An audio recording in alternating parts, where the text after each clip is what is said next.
For coming in. There's extraordinary interest in these things. They really are iconic, aren't they? Oh, I'm not surprised. It's a global icon. Alongside San Francisco's cable cars, Melbourne's W class are genuinely a global icon. We're very proud of our W class trams. So how many do we have? Oh, we've got about 200 in storage in Newport, where they kind of finished their useful life. But on the network itself, we run about 16 W class trams, and we've got a sustainable fleet of them. We're actually refurbishing them. I don't know if people know this, but in Bendigo, in the Bendigo Trust, we're actually producing new W class trams, and we've got 3 of them at the moment. New ones? Yeah, new ones, refurbished ones. So we take Oh, the so you chassis. take the old one and okay, yeah. Yeah, but it's almost completely new to the latest safety standards.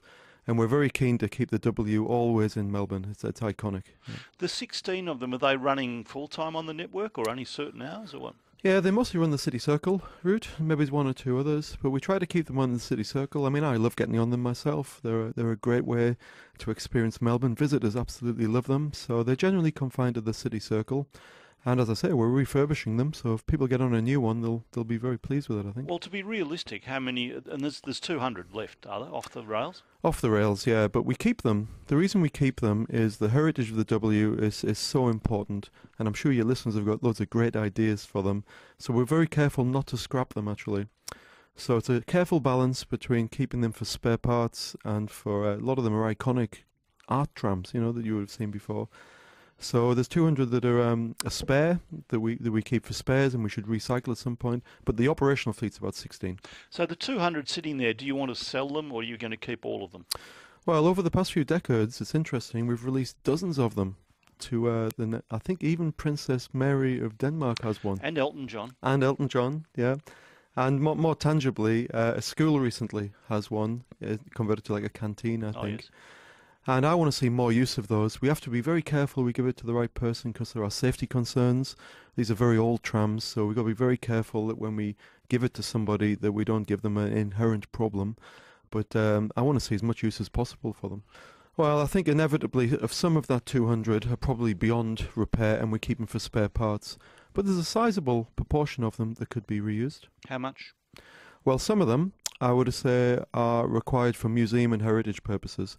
They've got special significance in the fleet or they've got artwork on them. And I don't know what the exact percentage is, but there's a sizable number of those. After that, there may be 20 to 30 that would be useful to be recycled. So what would you charge for them? If I rang you and said I want to buy a tram? Oh, we haven't got a model actually, and we're not actually interested in this money-making exercise. We just want to see our iconic W's come to life. So I'd be interested in anybody's suggestion, really. It's not really about making money for us. Of course, they're pretty. I imagine it's expensive to put them on the back of a truck and take them somewhere. Is it? Relatively not really. What would it cost me if I wanted to ship it to Glen Waverley? Oh, not a lot of money, Neil, relatively. Thousands of dollars probably, but not a huge amount of money. The key thing is we use them in the right safe position. What we'd never want to do is give one of these older trams and then get a safety problem, because safety is obviously our top priority. So we take every idea on its merits. I'm looking forward to hearing some of them. Well, a lot of people were keen on putting them in schools. Yeah, I think we have a very recent example, as I mentioned, with that. So I'm very keen to explore more opportunities for that. I think it's just great to have them used by people when they're not really useful on the network anymore. Would they be usable as accommodation? Potentially. Being the public transport chief, it's not really my bag to make accommodation. But I just think we'd listen to anybody's sensible ideas. But I've got to say again, safety is obviously our number one priority.